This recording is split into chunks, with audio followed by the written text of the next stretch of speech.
හයි. පහුගිය දවස් ටිකේම ටිකක් අමුතු විදිහේ ලස්සන ඉංග්‍රීසි ටොපික්ස් ටිකක් ඔයාලට ගෙනාවේ.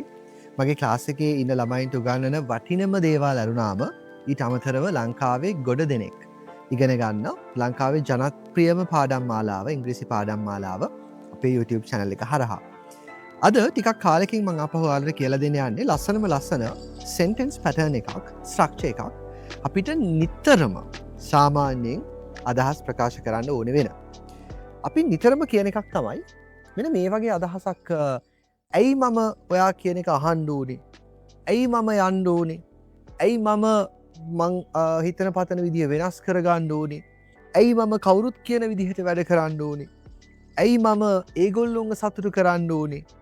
ඇයි මම යම්කිසි දෙයක් කරන්න ඕනේ කියන එක සාමාන්‍යයෙන් ඕනෙම අවස්ථාවක අපිට පාවිච්චි වෙන්න පුළුවන් ලස්සන පැටර්න් එකක්.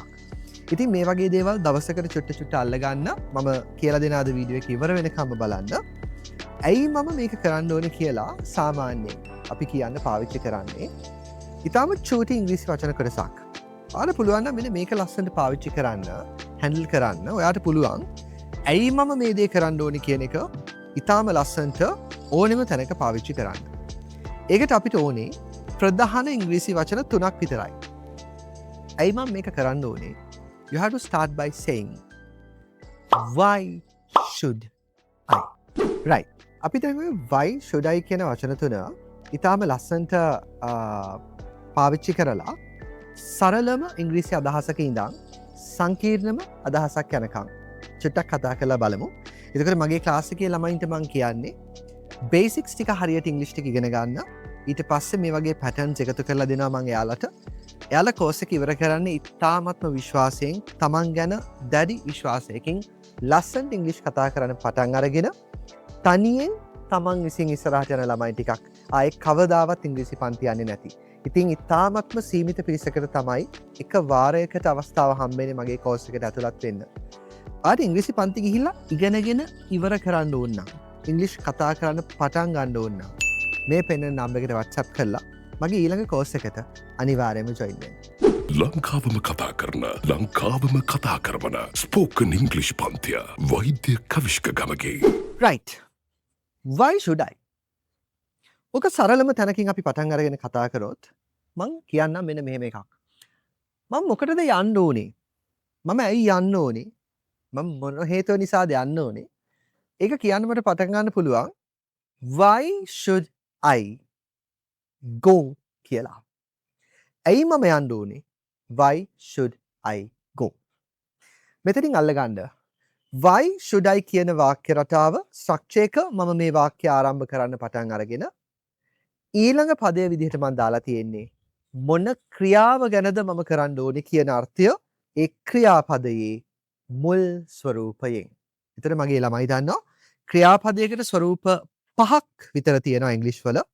මෙතනදී මම පාවිච්චි කරන්නේ ඒ ක්‍රියාපදයේ කිසිම වෙනසක් නොවුණු ස්වරූපය, එහෙමත් නැත්නම් බහුවචන ස්වරූපය, එහෙමත් නැත්නම් මුල් ස්වරූපය. go කියන ක්‍රියාපදය. go, went, gone, goes, going කියන සියලුම දේවල් අතරින් කිසිම වෙනසක් නොවුණු go ව තමයි මම මේ වාක්‍ය රටාවත් එක්ක පාවිච්චි කරන්නේ. එතකොට මම ඇයි යන්න ඕනේ? Why should I go? ඊළඟට අපි තව චුට්ටක් එතනින් ඉස්සරහට යන වාක්‍යයක් අරන් බලමු. මම මොකටද ඔයාව විශ්වාස කරන්න ඕනේ? මම මොකටද ඔයාව විශ්වාස කරන්න ඕනේ? So, start කරන්නේ why should I ක්‍රියාව විශ්වාස කිරීම should I එක ළඟට ඊළඟට එන්න ඕනේ ක්‍රියාපදය මොකද්ද ඒකේ මුල් ස්වරූපයෙන්? මම මොකටද විශ්වාස කරන්න ඕනේ? Why should I trust? හැබැයි මට ආපු අදහස ඊට වඩා චුට්ටක් ඉස්සරහට ගිහින් තිබුණා. මම මොකටද ඔයාව විශ්වාස කරන්න ඕනේ කියලා. එතකොට මට ඒක කියන්න වෙන්නේ why should I trust you? Why should I trust you? මම මොකටද ඔයාව විශ්වාස කරන්න ඕනේ? ඊළඟට අපි තව චුට්ටක් ඉස්සරහට ගිය අදහසක් කරන් බලමු. මම මොකටද බැනුම් අහන්න ඕනේ? මම මොකටද බැනුම් අහන්න ඕනේ? වැරද්දක් කරේ නෑනේ. ඒ වගේ අදහසක් අපි කියන විදිය චුට්ටක් try කරමු.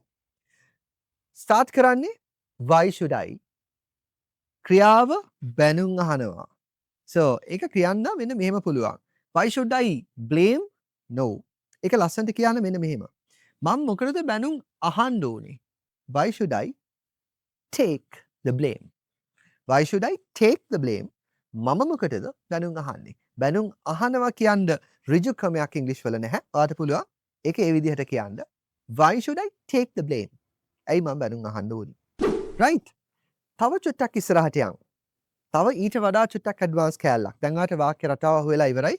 මම මොකටද කරන්න ඕනේ? Why should I? දෙවනියට ඊළඟට එන්න ඕනේ. ඒක ඇතුලේ තියෙන ක්‍රියාපදයේකේ මුල් ස්වරූපයෙන්. ඊළඟට අපි බලමු වඩා විස්තරාත්මක අදහසකට යන්න. සමහර වෙලාවට මං කියනවා මම මොකටද ලොකු හීන දකින්න එක නවත්තන්න ඕනේ? Dream big. මමත් ළමයින්ට කියන්නේ එහෙම එකක්. පුළුවන් තරම් හීන දකින්න. හීන මවන්න. කවදා හරි දවසක අපි හැබෑ කරගන්නේ හීන. අපිට ජීවත් වෙන්න නම් හෙට දවසේ උදේට නැගිටින්න නම් අපේ ජීවිතේට පුංචිම හරි බලාපොරොත්තුවක් තියෙන්න ඕනේ. ඒ හින්දා හීන දකින්න බය වෙන්න එපා. ඉතින් කාට හරි කියන්න ඕන නම් මම මොකටද ලොකු හීන දකින්න එක නවත්තන්නේ? අපි පොඩ්ඩක් try කරමු ඔක කියන්න. Why should I? මම මොකටද මේක කළ යුත්තේ? ඊළඟට ක්‍රියාව නවත්තන්නේ. Why should I stop? මම ඇයි නවත්තන්නේ? විශාල හීන දකින්න එක. ඔක මට කියන්න වෙන්නේ. Why should I stop? Dreaming big කියලා. Dreaming big. So, dream කියන එක ක්‍රියාපදයක් විදිහටත් සලකන්න පුළුවන් ඉංග්‍රීසි වචනයක්. එතකොට මම ඇයි dreaming කියලා හිතේ දැම්මේ? Dreaming. ගොඩක් ළමයි හිතාගෙන ඉන්න එකක් තමයි අද වීඩියෝ එකේ බෝනස් ටිප් එක මෙන්න මේක. ක්‍රියාපදයකට ing එකක් එකතු වුණාම ඒකේ තේරුම මේ මොහොතේ කරන කියන අර්ථය කියන එක තමයි ගොඩක් ළමයි විශ්වාස කරන්නේ. හැබැයි ඉංග්‍රීසි වල මගේ ක්ලාස් එකේ ළමයි වුණා හොඳට ඉගෙන ගන්නවා මොලේ ඉඳන් චූටිම දරුවෝ පවා ing දාන එකේ සම්පූර්ණ තේරුම මේ මොහොතේ කරන කියන එක නෙවෙයි හැම වෙලාවෙම. මෙතන මං කියන්නේ dreaming big කියලා විශාල සිහින දැකීම කියන කාරණය. Dreaming big. උදාහරණයක් විදිහට මං කිව්වොත් I am playing cricket now. එතන ing එකේ තේරුම මම මේ මොහොතේ ක්‍රිකට් සෙල්ලම් කරමින් ඉන්නවා. හැබැයි මං කිව්වොත් playing cricket is my hobby කියලා. එතන තේරුම මං ක්‍රිකට් දැන් සෙල්ලම් කරමින් ඉන්නවා කියන එක නෙවෙයි. ක්‍රිකට් ක්‍රීඩා කිරීම කියන කාරණය වගේ විනෝදාංශය. ඒ විදිහටම විශාල සිහින දැකීම dreaming big. මං මොකටද නවත්තන්නේ? Why should I? ක්‍රියාපදේ ඊළඟට අනිවාර්යයෙන්ම stop. මොකක්ද ඊළඟට? Dreaming big. Why should I stop dreaming? Right. ලස්සන පැටර්න් එකක් ඔයාලා ගත්තා. මේ පැටර්න්ස් දවසකට ඔයාට ඉංග්‍රීසි එකතු කරගන්න දරුව කැලලට තියාගන්න. මම මගේ ක්ලාස් එකේ දරුවන්ට කියන්නේ එහෙම.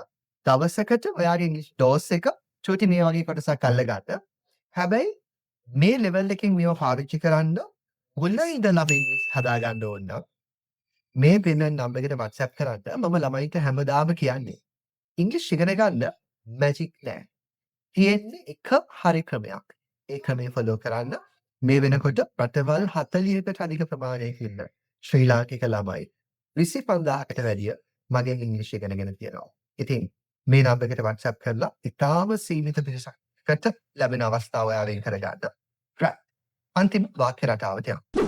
මම මොකටද අනිත් හැමෝම කරන දේ කරන්නේ? so ඔයාලට පුළුවන් දැන් මේක ස්ටාර්ට් කරන්න. why should I? why should I? ක්‍රියාව කරන්න. ඒකේ මුල් ස්වරූපය do. so why should I do what everyone else is doing? Why should I do what everyone else is doing? මම මොකටද අනිත් හැමෝම කරන දේ කරන්නේ? right.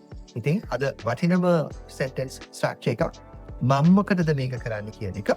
ඊළඟට තව ලස්සන ටිප් එකක් ඔයාලට දෙන්නම්. ඉංග්‍රීසි තනි වචන මතක තියාගන්නවට වඩා මෙන්න මෙහෙම phrases වචන කොටස් මතක තියාගන්න උත්සාහ කරන්න. මුල් කාලේ ඉංග්‍රීසි ඉගෙන ගන්න කෙනෙකුට ඒක ඉතාමත්ම වැදගත් ටිප් එකක්. ඔයාව ටක් ගාලා ඉංග්‍රීසි වල fluent speaker කෙනෙක් කරා. තනි වචන ඕනි vocabulary එක ඕනි මතක තියාගන්න.